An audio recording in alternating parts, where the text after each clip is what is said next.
Don't go in there thinking, I'm not going to make it. Go in there thinking, people are making it. People are making money on Seller Trend. They're giving us the information. Take the opportunity and do something with it, as opposed to thinking of I can't make it. There's too much competition. I mean, and your mind space dictates the result, right? You go in there with a negative mind space thinking of, there's too much competition. Guess what? You're going to see a lot of competition. You go in there thinking, people are making money. I can make money as well. I can use this data. I just need to commit to this and make it happen. And you will commit to this and you will make it happen. You're listening to Ecommerce, a Debutify podcast, your resource for one-of-a-kind insights into the world of e-commerce and business in the modern age. This is Joseph. I'll be presenting a wealth of industry knowledge from interviews with successful business people and our own state-of-the-art research. Your time is valuable, so let's go. Rush from Sell the Trend. It is good to have you here. How you doing today, man? How you feeling? Great. I'm doing great. Thanks for inviting me. Happy to. You know, I see ecommerce as a exploratory vessel. We have our space station, which is Debutify, and the ecommerce gets to go out into the e-commerce galaxy, make contact with all the other agencies and services, or whatever metaphor I'm supposed to use, planets, whatever it is. Mm-hmm. And it's great to just keep on making contact, and it's great to make contact with you today.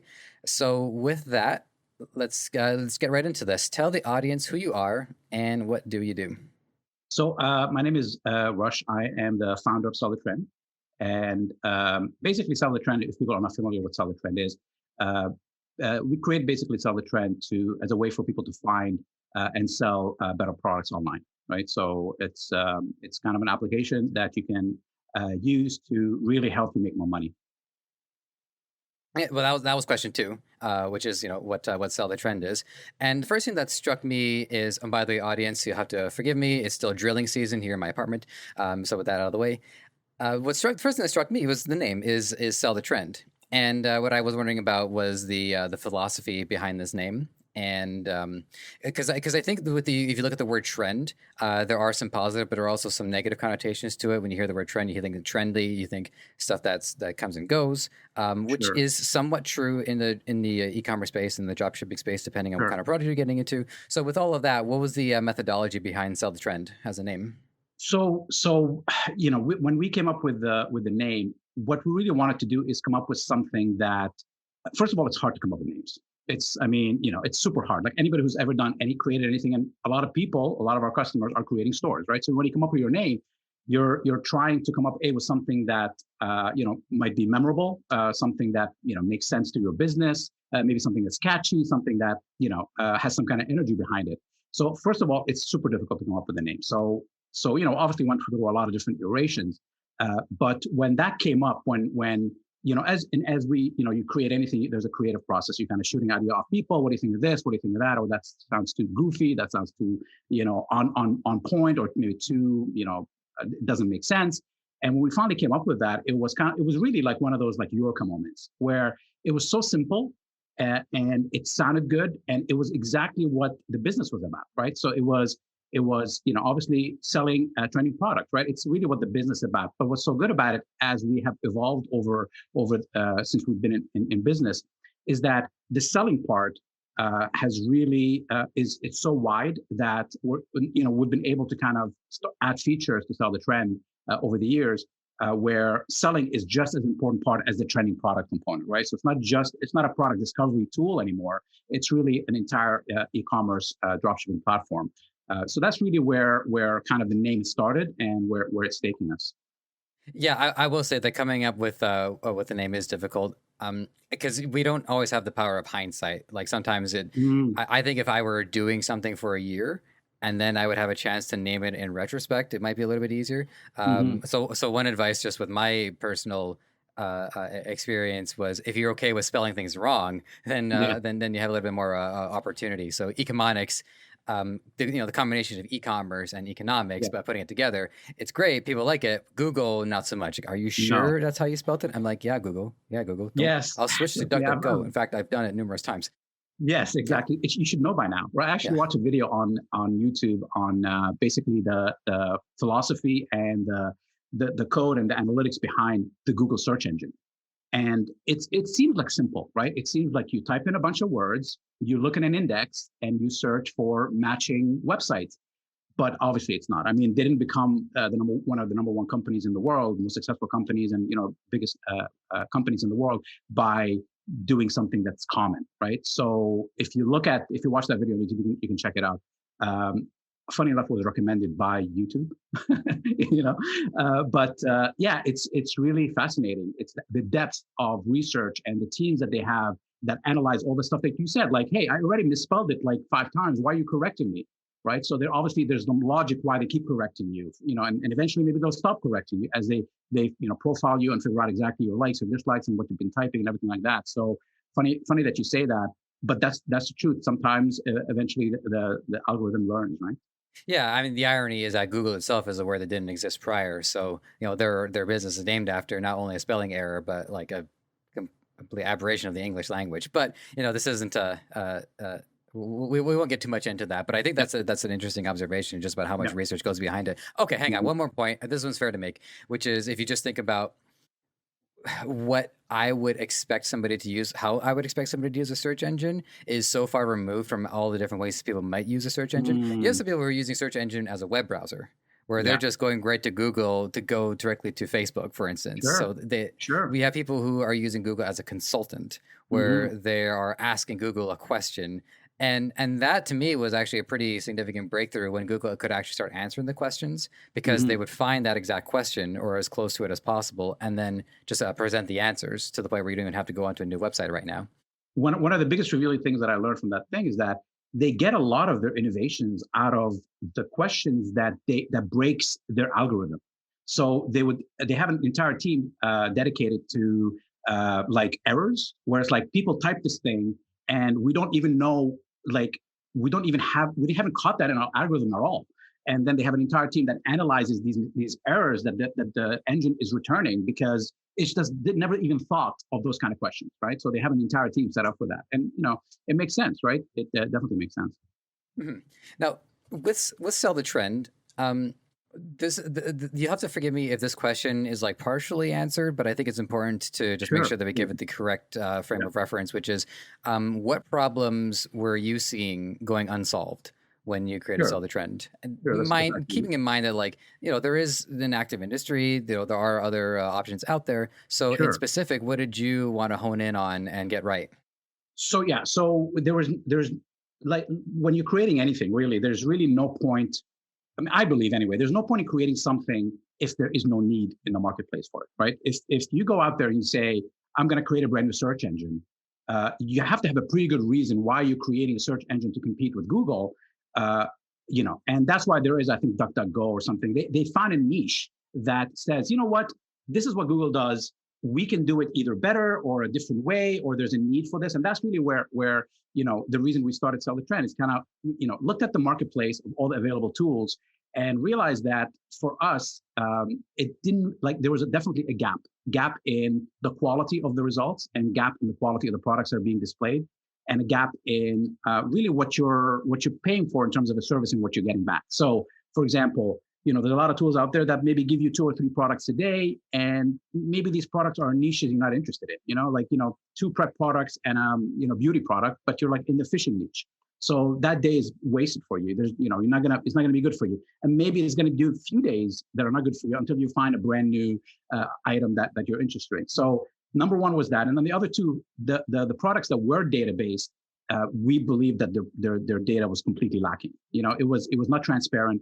It was, a lot of it is, hey, this is a great trending product based on maybe one factor, or based on what, trust us. This is a really trending product, trust us. Because you can't really see where the data points are. It's not really supported by any kind of obvious metrics.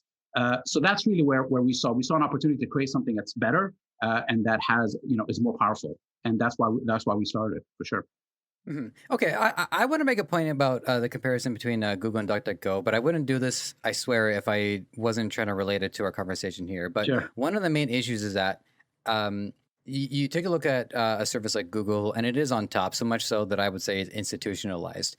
For sure. Yeah, and what happens is you actually start to run into issues in ideology, and and peace of mind. You have people who are concerned about maybe the algorithms are manipulated in such a way that it's providing search results that favor one group over another. This, I will say, I don't know this for sure. But then you have a search engine like DuckDuckGo, and people are I don't think people. Me personally, I've been a user of it for a number of years, and I never expect the results to be quite as um, intuitive as Google, but what I do expect is that they're not tracking my data, and Hmm. it's more of like a neutral search engine. So it is interesting to think that at some point, some of these services, even within our space, I mean, there's a lot of growth right now, but a lot of it can actually end up being divided by philosophy, or being For divided sure. by perspective, or politics, which is the grenade that I keep accidentally pulling the pin out of. I'm gonna put the Yeah, pin but I back mean in. that's Yeah. yes, yes, for sure.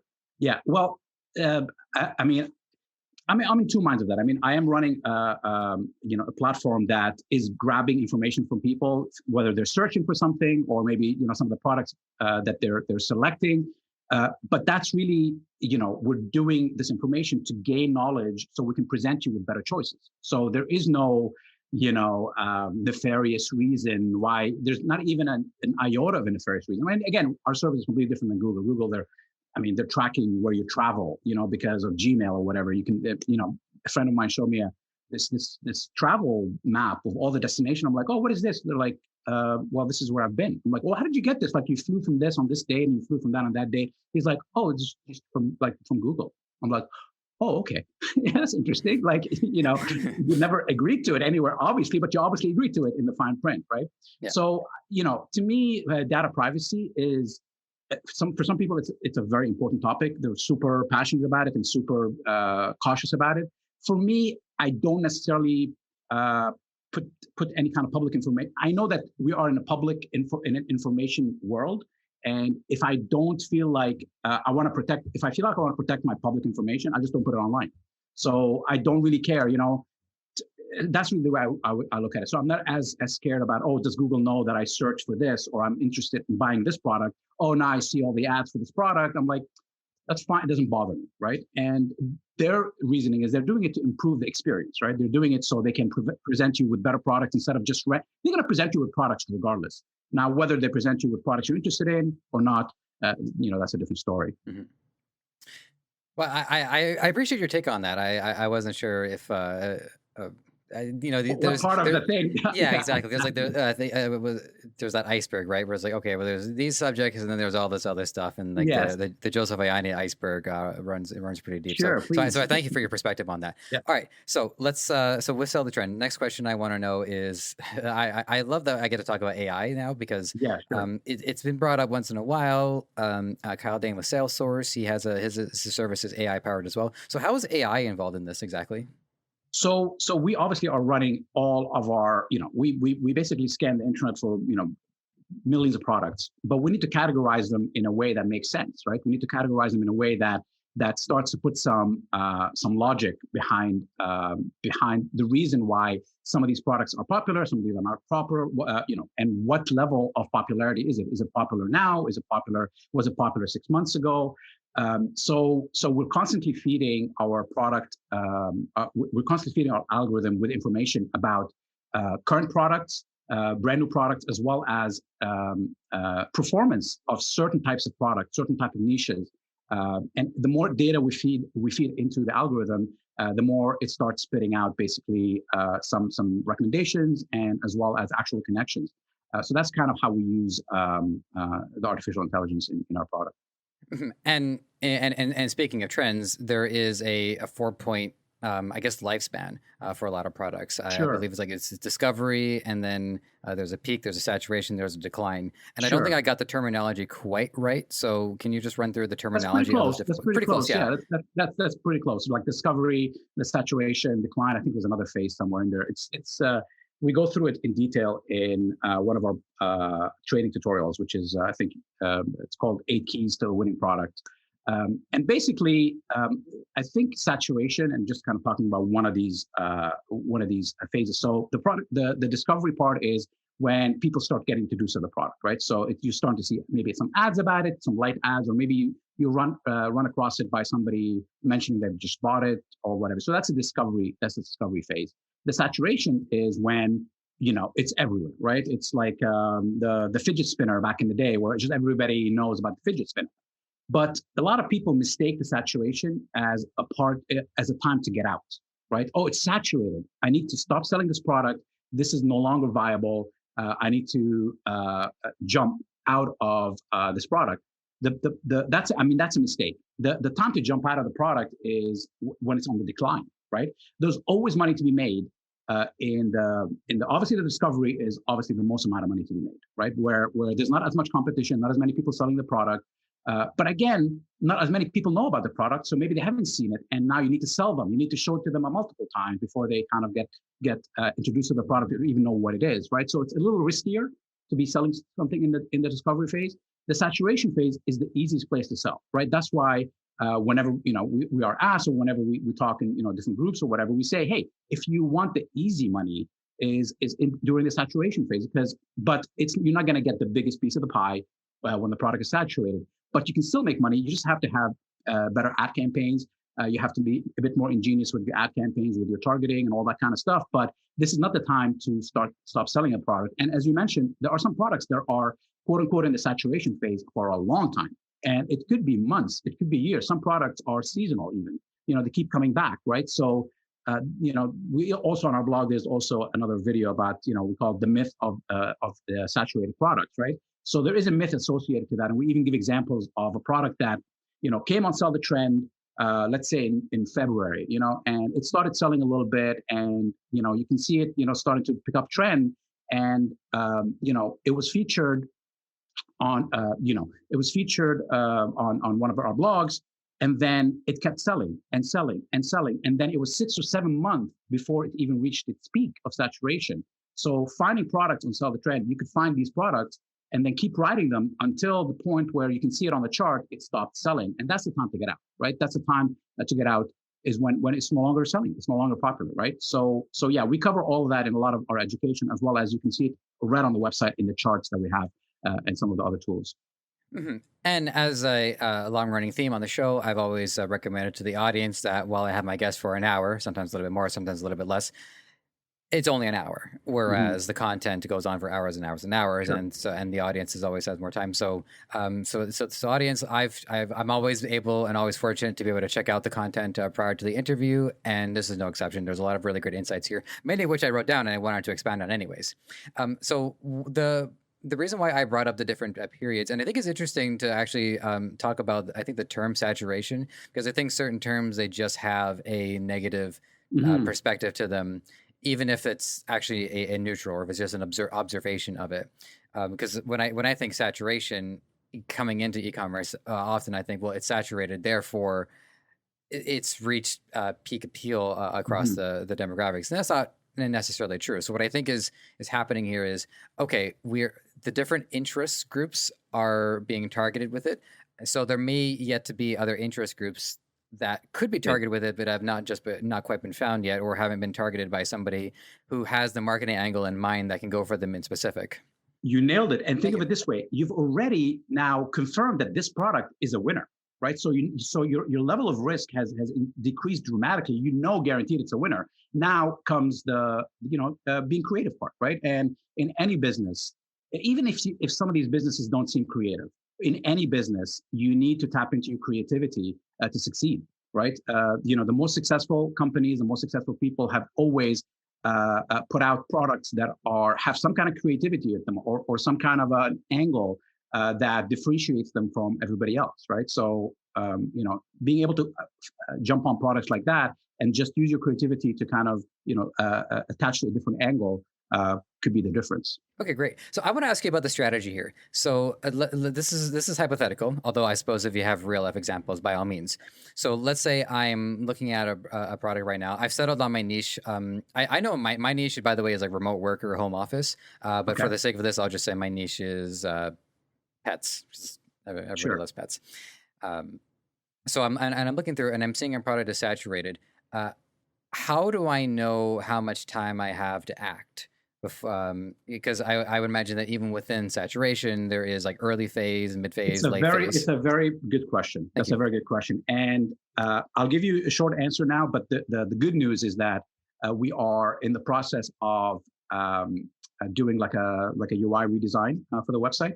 And we are adding some really exciting features that are tailored toward exactly the question that you asked. So instead of, maybe I'll give you a little preview here of what's coming. So if I can just give you some frame of reference, usually episodes are out 2 months after we record. Perfect. Okay. Perfect. So this will, the audience will be able to kind of use this feature by the time it gets out. And I'm not even giving away any secrets. So it's perfect.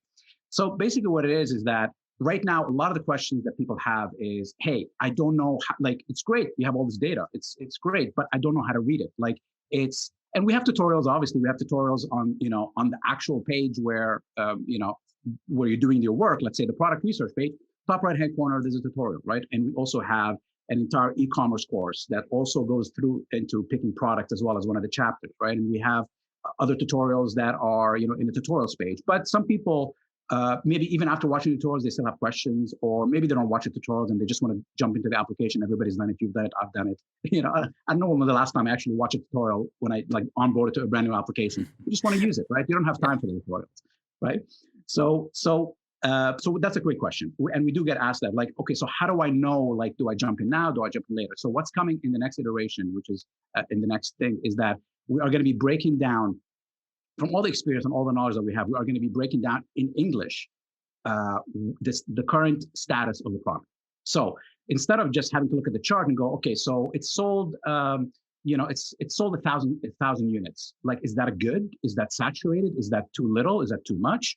Right. So we obviously have been collecting data for a long time. So in a brand new feature we're going to have is going to be called Product Insights. Right. So in English, we are going to tell you that, what the insights for this product. This product has X amount of orders. That is a great time to jump in. Or this product has too many stores already selling it. It might be a bit more difficult to sell it because of competition. Right. So we're going to break it down in English. Here are the pros. Here are the cons. As well as all the data and the charts and everything like that. That's not going to go away. So, for people that are just unsure of how to read some of this data, they are going to have plain English, actionable insights about the products. That's great. Although I will say it does raise a different concern. I'm putting myself in the position of somebody who's doing this, Sure. which is now, okay, this information is being presented and everybody is being given very clear instructions that this is the time to jump in. So what my fear would be is now everyone, whereas before maybe it takes a certain intuition to understand, okay, this is the time to jump in. Whereas now it's pretty clear. Okay, this is the time to jump in. So I can see that having a pretty significant effect on how many people are actually going to be active in it. Yeah, but think of it this way: we are not. This is not like a stock trading, signal. Buy this stock right now. We're not doing that, right? Yeah. We'll never do that, right? Because it's even those companies. I mean, I don't even know how they're doing that stuff. I mean, it's completely like it's a stock market. I mean, it's crazy. But the point is this: is that two things.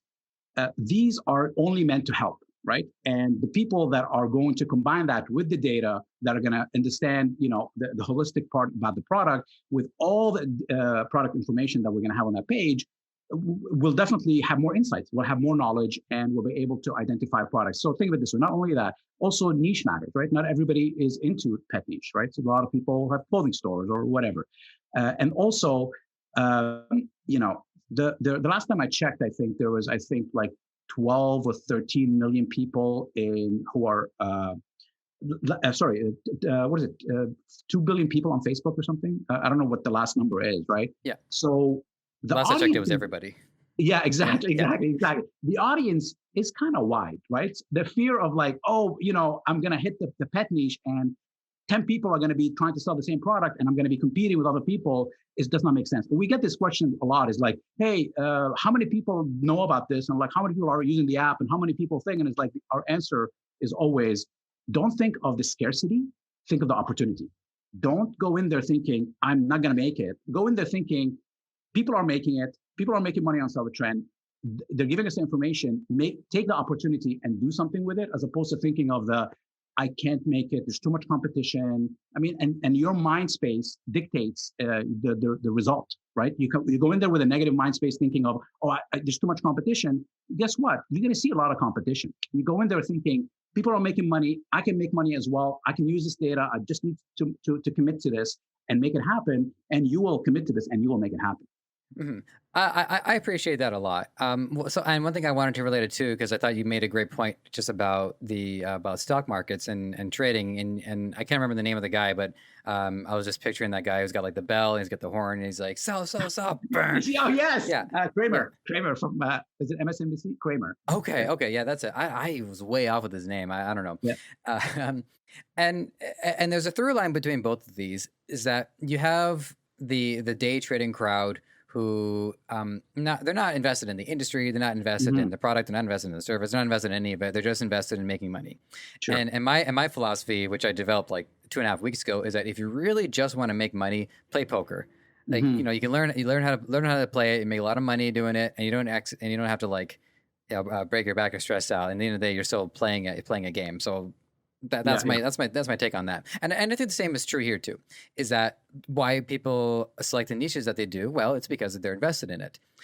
So I think if for our audience, I think we've curated the people by this point. But if people in the audience are really just in it to make money, you're making a huge mistake. Even if you succeed, you're making a mistake because you're missing out on a lot of the the ideology of like solving problems for others, trying to make the world a better place, if only slightly.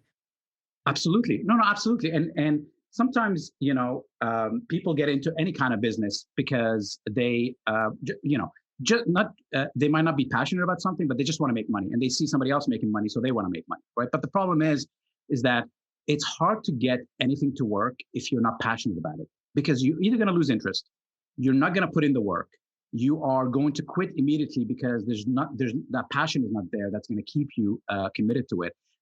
So for anybody that just wants to jump in, make a couple of dollars and get out, it's difficult. It's more difficult than people who are like, you know what, I'm going to invest in this. I'm going to, get a tool. You don't get a tool, whatever it is. I'm going to invest in the business, right?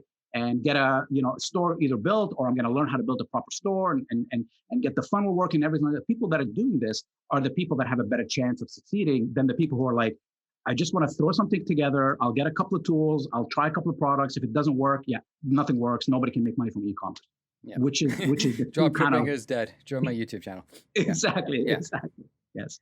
Yeah. Yeah, I appreciate that, and also I just appreciate too is that like I always have an agenda set up, but as time goes on, it's been easier for me to just naturally be able to come up with questions because I'm so much more invested in it. So just like a little self check-in on my own journey. What I wanted to ask next is what you would recommend in terms of preparation. So let's say somebody finds a product in their niche and it's a good time to get into it. Now, some people in the space, they're experts at setting up Shopify stores. They can do it in an hour, if that. Yeah. I don't think everybody is so lucky. And also, you do have to, unless you somehow manage to like clear your goal within the 14-day Shopify free trial, there are expenses that have to be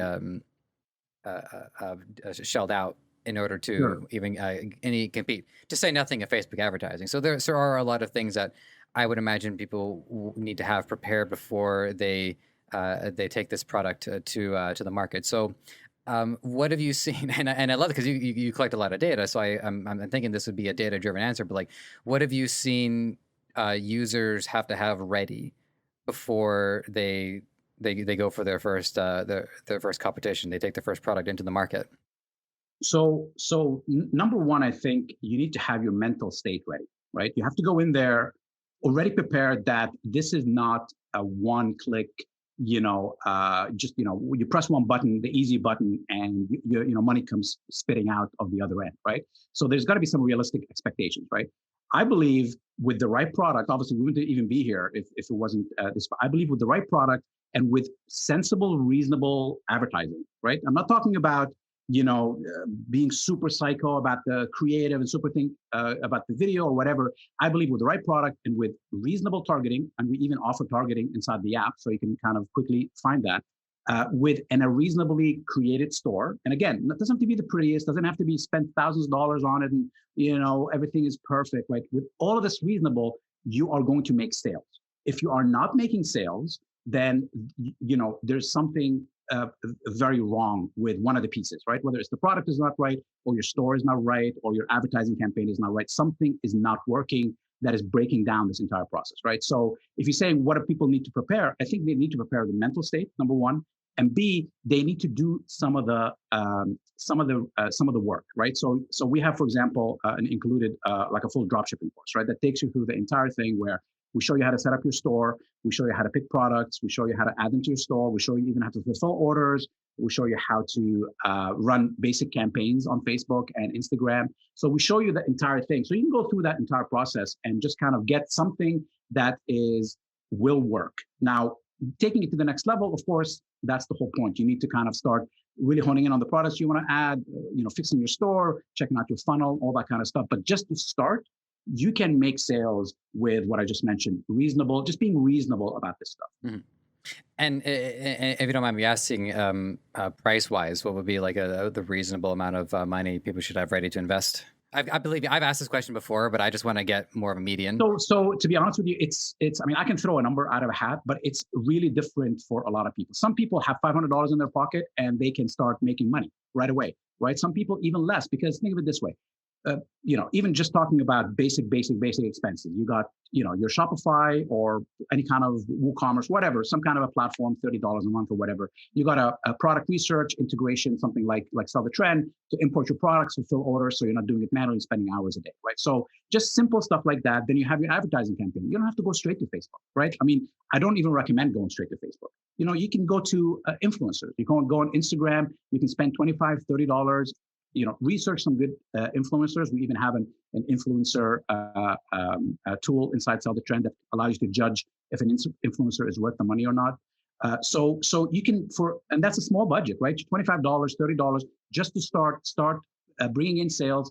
You can make, for even if $25 shell out, you can make 10 orders, 12 orders on $25, right? We've seen it happen many, many times, right? So the investment is different for everybody. But again, now you want to scale. Just making, $50 a day or whatever it is on those orders, maybe $100 a day is great for a lot of people, but you're not gonna, you want more, right? So then you can get into Facebook ads, into some of TikTok ads or whatever the case may be, but then you need a bigger budget, right? Because influencers are one cost, thank you very much. Facebook ads, you need to test, you need to tune, you need to spend more money, you need to have multiple campaigns, multiple interests, all that kind of stuff, right? I don't know what a proper number is. Like I said, I gave you the range, but it's different for everybody. Okay. Yeah, I appreciate that. And for me, the takeaway that's most prevalent is not going to Facebook first, because Facebook sure. is effective, but it is expensive, and it's only gotten more expensive over time. 100%.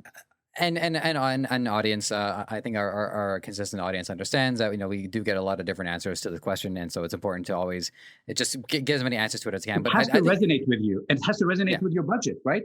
Somebody says to you, "Oh, you can't even start for less than $10,000 a day." You're like, "Whoa, I don't have $10,000. Like, I don't have $10,000 to spend on this to start a business. I don't." Right? And the whole point of dropshipping, it's the lower cost of entry, right? But some people can say, hey, you should be able to make it with $200. You should be able to get started, right? And it's really different for everybody. Yeah. But I think your point about influencers makes a great deal of sense, especially just even from a cost benefit analysis. Sure. If it is only a one-time buy, you may not even have to pay them. If you just send them the product and they test it out and they like it, and they're passionate about the niche as well, it builds a lot of credibility. So that's a big takeaway. 100%. We've seen it work many times. Mm-hmm. Yeah.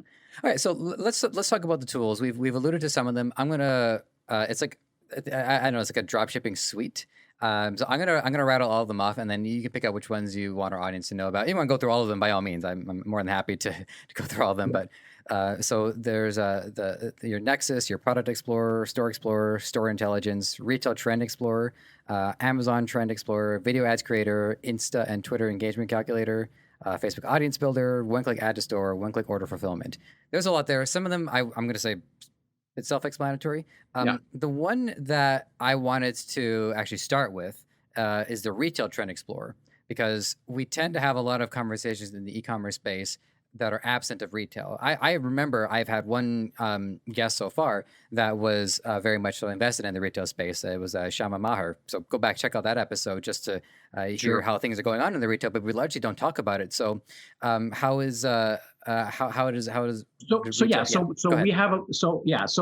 we started Sell the Trend, it was we started as just a product discovery tool, right? So that's where we started, and we wanted to provide we wanted to provide a concept of explorers, right? So we, you would have different streams of information, whether it's Shopify stores or AliExpress or Amazon or and we just added CJ Dropshipping, right? So these kind of explorers are kind of the fuel that feeds into the Nexus Explorer. And the Nexus Explorer, which is kind of our flagship Explorer, is basically kind of like the Nexus. The name is apt, right? The Nexus is like it's a central place where a lot of things feed into, and that's really what the Nexus is. You have the Retail Explorer, the Shopify Explorer, the Amazon Explorer. All those explorers, they feed into the Nexus. They feed it data, and then the Nexus shows you the best products across all of these explorers, across Amazon, AliExpress, and all those places. And now we just, like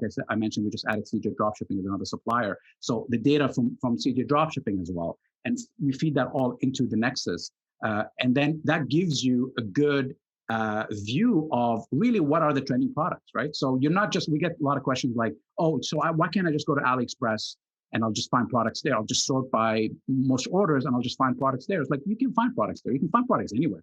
The key is the quality of the products, and are they backed by any kind of data or information, or are you kind of closing your eyes and kind of following the herd? I don't want to say the herd in a bad way, but kind of following, if you think of what a herd mentality is, right? It's following what everybody else is doing without kind of seeing if any of this stuff is really being supported by any kind of fact, or is it just yesterday's popular product, right? So that's kind of really, if you want to talk about our feature set, a lot of our website in terms of defining part of it is these explorers, the Retail Explorer and all these other explorers. But now, if we talk about the other part of Sell the Trend, which is the selling part, right, is where really we've kind of added over the years to Sell the Trend, which is the product importer, adding products directly from AliExpress through our Chrome extension, as well as the fulfillment feature, right? So once your products come in on your Shopify, WooCommerce store, or whatever, then you need to easily fulfill these products, and we have our one-click fulfillment. You click on it, it fulfills the order, updates your customer through the email, and it's a lot of it is hands off, and it should be. That's the whole point of technology. It's supposed to take some of these menial tasks, at least for the fulfillment part and the importing part, and it's supposed to make it easy. That's the whole point, right? That's the whole point of using tools like this. Well, because as you said earlier, that it all takes creativity, and we want to use our creative energy for the marketing, because that's the important part. That's 100%. Reaching out to speak to so many people. Yeah. So this one is kind of like a side question. This is one I'm personally wondering about. Because I'm the kid in the candy store doing these interviews. I get to hear all the services. So at the moment, I signed up for a 3PL, which is Yakify. I had an interview with them earlier on, and so the product gets imported to the warehouse, and then they can ship it. Now, is there a relationship between Sell the Trend and third-party logistics, as well as with the Shopify store? Or because it sounds to me like I'm using this for the information, and it can automate some of the Shopify, but I'm still kind of like on me to also work out the third-party logistics. So I'm just not sure how to Sure. Put that. So I'll give you kind of the flow, right? So okay, great. So this is the flow of using Sell the Trend on a daily basis, right? So you come in and you find a product, right? We have all of our explorers, or if you want to keep it simple on yourself, just go to the Nexus Explorer, and that's kind of like the hub, right? So you don't have to kind of break it down to AliExpress and Shopify and all that kind of stuff. Go to the Nexus Explorer and you find a product that is interesting to you, right? So you click a button, and then we will automatically export this product, right? Allows you to select some pictures, some content, tweak it to your liking, press a button, and then, but before you actually takes it to your store, we also have a section for suppliers, right? So obviously, after you find a product, you need to be able to get it someplace, right? So you need to find a supplier for it, right? So right now we have an integration with AliExpress, which we're an official partner with AliExpress, but as well, we just onboarded CJ Dropshipping. We're also an official partner for CJ Dropshipping, right? So now you have, your supplier base where you can grab these products, right? And what's so great about, CJ Dropshipping, for example, is that, the shipping times are, even faster than AliExpress, right? Especially for directly from China. And as well as they have local shipping, right? So a lot of the questions we have is, we need local shipping. We need to be able to ship from European locations or from the US. So then we hook you up with a supplier, right? And you can, right from the interface, you can see the rating for AliExpress. You can see the supplier rating. You can kind of get a judge of how many orders they've sold, the ratings on the product itself, as well as the supplier rating. So you can get a kind of sense of, is this a good supplier? Is this a bad supplier? What kind of reviews are they getting? So then once you set all that information up from this one page, you click a button, and then that product goes to your Shopify store, WooCommerce, whatever. So now it's on your store, right? You've already facilitated the whole process of finding the product as well as pushing it to your store.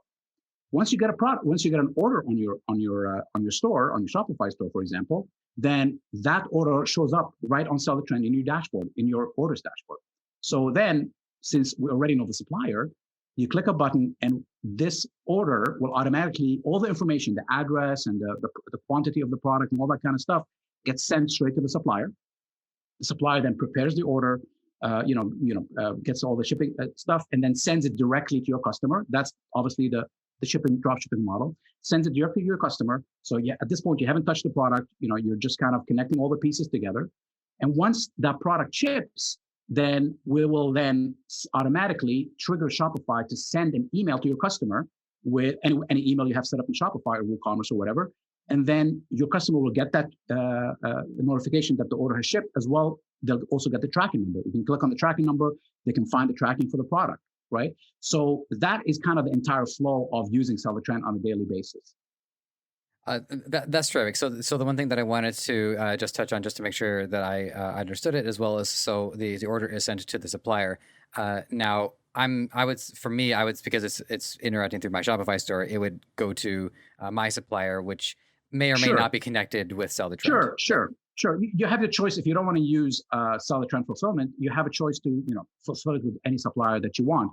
And one of the things that we're always investigating is adding brand new functionality based on user requests and user demand, right? So a lot of people wanted faster shipping, and that's why we're bringing in brand new suppliers that provide faster shipping.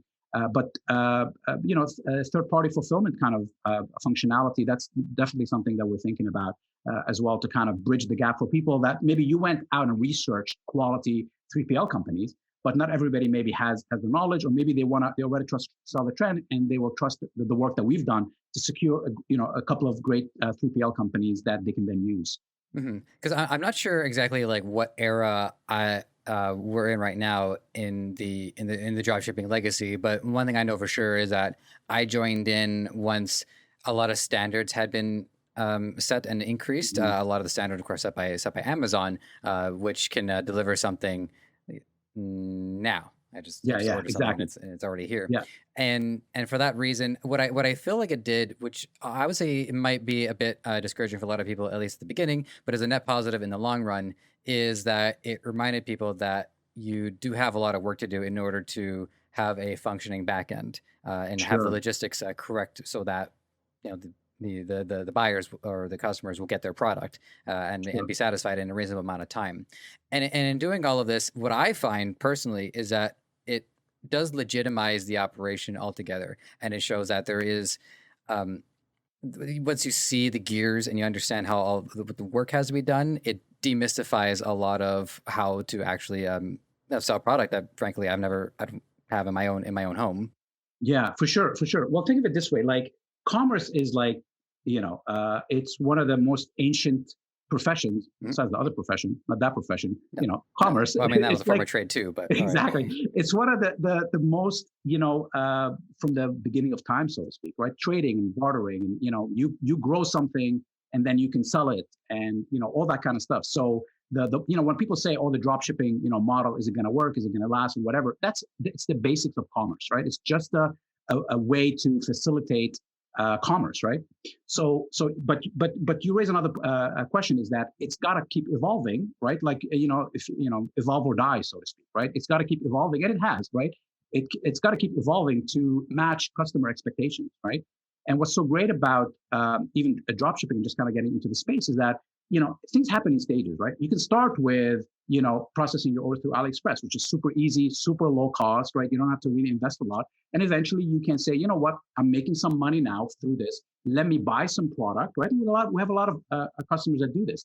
They find the product, they start making sales, they test it, they're starting to get sales, and they're like, okay, this is the product now that I'm going to either brand, or I'm going to start making more money from by buying in bulk and sending it to a warehouse and then having them start to fulfill it. And then you can get the 2-day shipping, 1-day shipping, depending on the companies you're working with, right? So there is definitely a progression that you can do in this business model as well. It doesn't have to be stagnant. So one thing that I want to ask, and you don't have to be like the arbiter on it, but I'm curious about your opinion, is if there is a reasonable limitation to how much. Sorry, I kind of butchered. Let me try this again. So if I'm selling something on I get the product on AliExpress, put it on my store and sell it.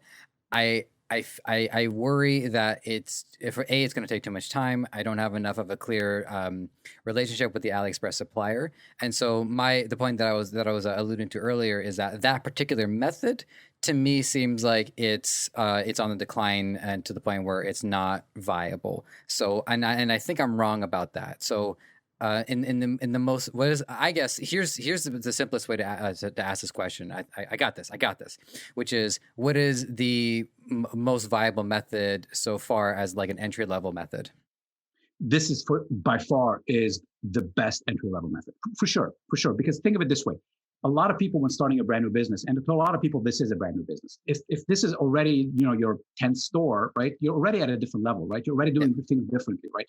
But for people who are just starting, this is even when we mentioned some of the budgets required to kind of get started. This is the lowest, and one of the lowest businesses in terms of starting something from home. I mean, that's kind of really what it is. So starting at that level, this is definitely the best method to do it. Now, like I mentioned before, it doesn't stop there, right? This is not something that you can't expand and become, create a brand, right? I mean, you've seen some of these brands that started off as dropshipping stores and now have become complete brands, right? Where it's a shoe brand, right? And you can think of Kylie Jenner, right? Kylie Jenner's she's running basically a dropshipping business, right? So the business model is valid. It's just what you do with it. And like I said, it will always keep evolving. Like any business model will keep evolving. Mm-hmm. And I think one great way to look at that is, rather than look at it as like, where does the bottom fall out? It's more of like the bottom stays the bottom, but where does the top go? And the plateau continues to increase, and there's more opportunity available. Absolutely. People have been talking about dropshipping is dead for, I think, 20 years, maybe. Exactly.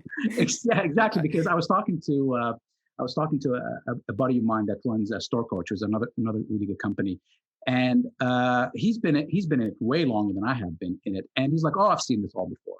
People have been talking about this dying for like years, right?" And what they don't realize, it's a business model, like any business model out there. It's not.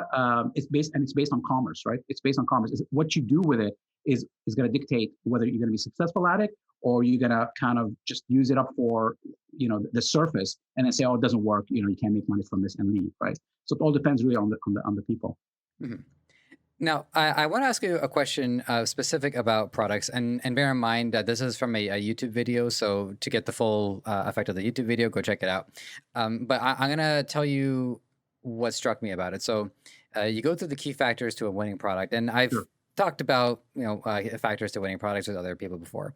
But what struck me was that the way you had done it is that you had ordered it based off which is the most relevant, and then it was descending from there. So in order of relevancy, it was like wow factor, problem solvers, emotional connection, profit margin, perceived value, niche versus broad, retailability, seasonality, and then the bonus one, which I won't spoil because, well, it's a bonus. Say that for the YouTube video. Go see the video. Yeah.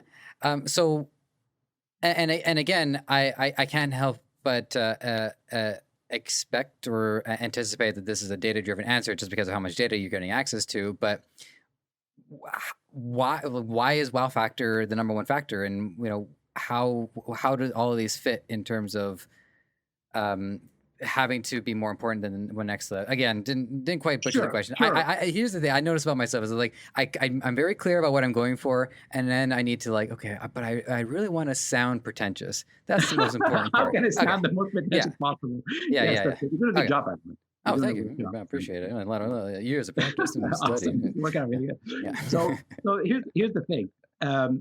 When we kind of sat down to we get this question a lot, is that, hey, how do I find a winning product and sell the trend? And it's like, part of it is like, the whole point is we created Sell the Trend so you don't have to kill yourself trying to find this answer, right?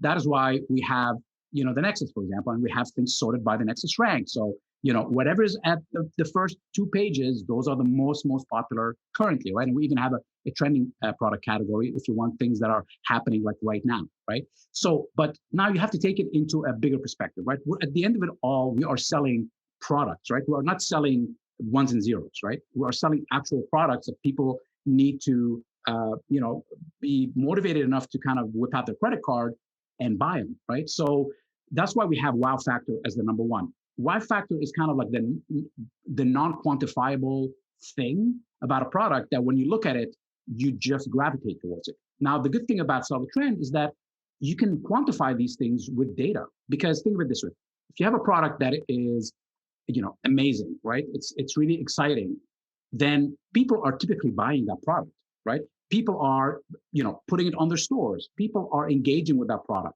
So that is a product that you can quantify it with data, even though if you just look at it and say, okay, something about it is so great, I don't know if I should go for it or not.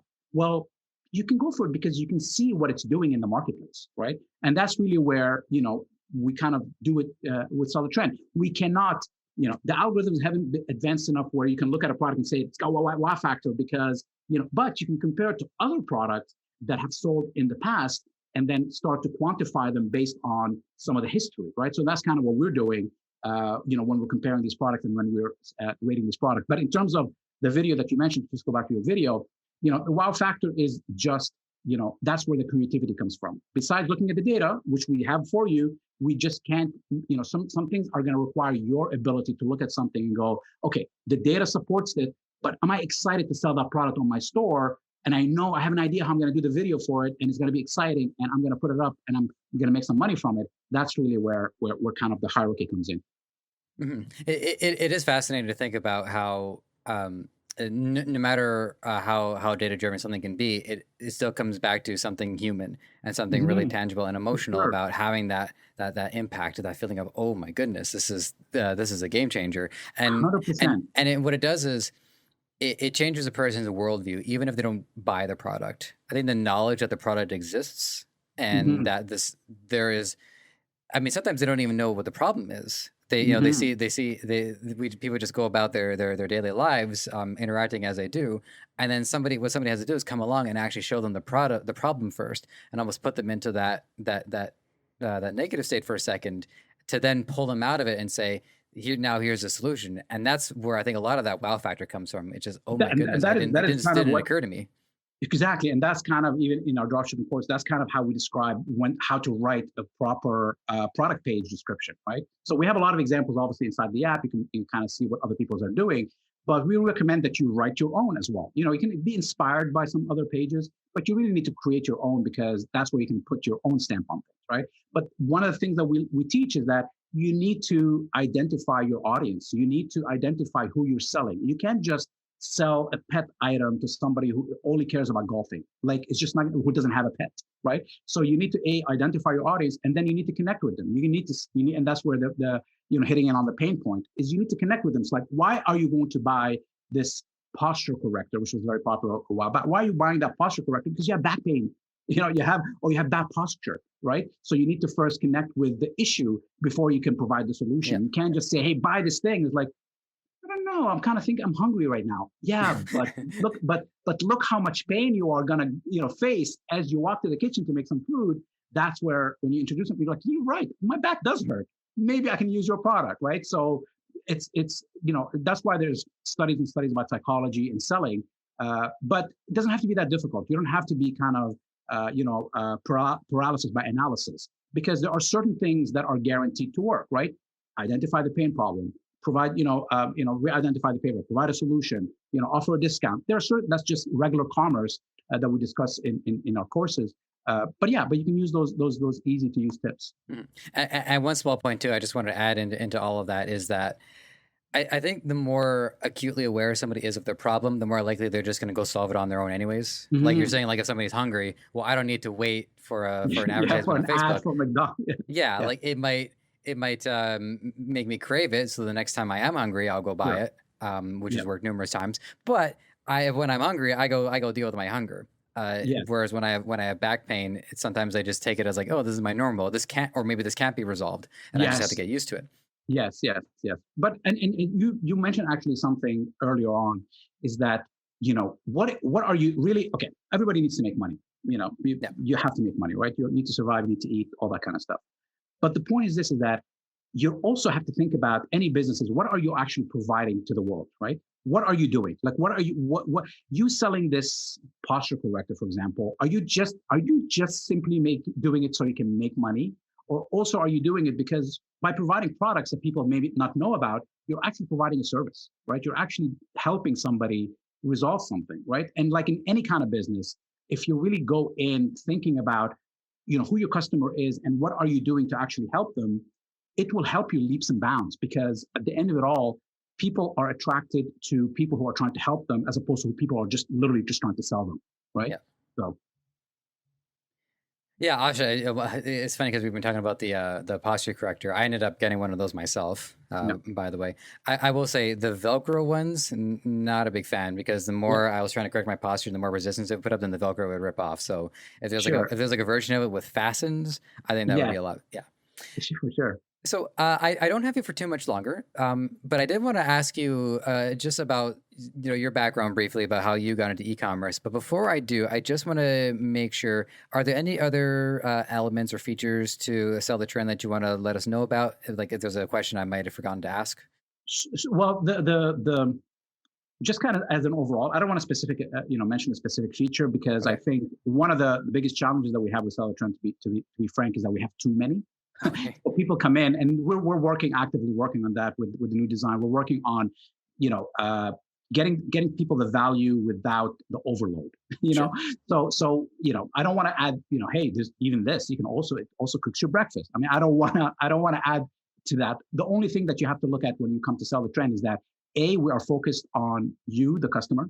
So that's our number one focus, is that we want to make sure that we provide you a valuable service for a reasonable price. That is our number one kind of mantra, is that when you come to sell the trend, we have you first. We have you as our customer first. And then we are always evolving with the marketplace. We're also evolving with the services. So you're not going to buy into a static product. And it will be, as you just saw, kind of from the evolution from being a product research tool to an entire kind of drop shipping app, to some of the things that are coming down the line that are going to add features to solve the trend. That's just one thing that you can have confidence in, is that we will always be adding features to your subscription. Okay, that's a great take on the question, and I appreciate that a lot. So yeah, so what about yourself? Like, how long have you been in the industry for? And usually the question that I like to ask is always like, what were you doing prior to, and if any skill that you had developed in your past life had come Sure. with you when you got into e-commerce. Absolutely, absolutely. So, I've always kind of been involved in developing applications. We've developed applications for banks, and we've developed, applications for, different companies. We even developed an application for EMI Music, which was kind of like an American Idol online, where a bunch of bands would submit their music, and there would be ratings and feedback and interactions, and bands actually got record deals out of it. That was kind of the prize, right? So we developed that application for EMI Music, and it was really super successful for them. But that's kind of where I've come in from, just kind of creating applications. And when I've always known about dropshipping in the kind of the back of my mind, kind of friends and things like that. And then when I finally thinking of some kind of new adventure/venture, uh, that's when I really got interested in dropshipping, because I went kind of and did a quick survey of what the available options. And when I realized that I could make a mark in the space, is when I got really excited. So I would not have jumped in if I thought, oh, I can be a me too, or like a has me, or whatever, I can do the same thing as that application. I can make money. I personally have never seen success just copying somebody. And I don't believe much people have seen success. Even the people that you think are copying, you really need to look deep into what they're doing, because most probably they're not copying 100%. They might be copying something similar, but their marketing might be completely different, or something they're innovating somewhere. So that's really kind of where I've come from, and the reason we even started Seller Trend. Mhm. And one thing I wanted to let the audience know about before I close out, because I know you wanted to give more of the holistic view of it rather than focus on any particular feature. But there's one that I think is worth pointing out, because on the blog every Friday consistently for quite a while, you do like winning product Fridays. Sure, And I would recommend for the audience to just, I think what this does is that it gives people for really like a free sample of what products the what Sell the sure, Trend unearths and are willing to present. So even if somebody isn't ready to sign up, there's still sure. something that they can do every Friday just to check out our product and see if it fits their niche or not. Absolutely. Yeah, yeah, absolutely. Thank you for mentioning that. And a lot of Welcome. people, love it, and we do it, and we do it for that reason, right? It's and that's why we have a 7-day trial, right? That's why we want to give you the full, unadulterated experience and let you make a decision as opposed to, expecting something before you get something, right? So Yeah. we have a trial, try it out. You have a problem, you reach us on support, live chat, whatever, right? You have any kind of questions, questions before you even sign up for a trial. We get that a lot, right? Hey, do you have suppliers? Do you have this or whatever? So yes, I appreciate you mentioning that. And, you can totally try out Sell the Trend without any kind of risk, so to speak. Okay, terrific. And with that, I'm going to give us our wrap-up question. Sure. I may or may not have forgotten to do this in an episode or two, but for the most part, I've been pretty consistent with this, which is to let the audience know if you have any, like, I don't know, if there's any advice or wisdom or anything that you like to share with people, answer to a question and ask, that kind of thing. You're more than welcome to have the floor once more for it, and then let the audience know how to find you. Sure, sure. So, I have I can say so many things, so many things about this. I'm really a big believer in commitment and big believer in mental space, right? You really need to commit to something in order to get to see if it's even a fit for you, right? It's a new business, dropshipping, e-commerce, it's a new business. So, if I have to say something, it's not even like, oh, know how to cost your products, know how to pick a proper dropshipping tool. None of, that stuff is all good, right? It's useful, right? But going in there and saying, I can do this, I'm capable to do this, and then believe that you're able to do this, and then commit to it, right? You have to have those factors in before you come into any kind of business, and dropshipping is no difference, right? So if there's any kind of parting words, is that have the passion for it, commit to it, and take it as far as you can take it, and you will see results. And the level of results all depends on the person, but you will see results. I couldn't agree more. Very well said. And then with that, the other half of it too is just let the audience know how they can find you, find your YouTube, find your website, all of that good stuff. Sure, sure. Sellthetrend.com, obviously, obviously we're available on all the different social medias. You can hit us up at any time, and we'd love to hear from you.